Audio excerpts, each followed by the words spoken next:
This is BentheEVguy, along with an exclusive collaboration with MModified.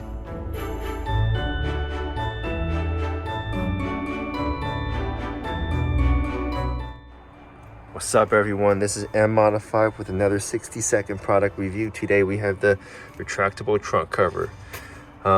This is secured by 3M tape brackets. Goes here, here, here, and underneath the flaps, trims, and here. To use this, simple pull out,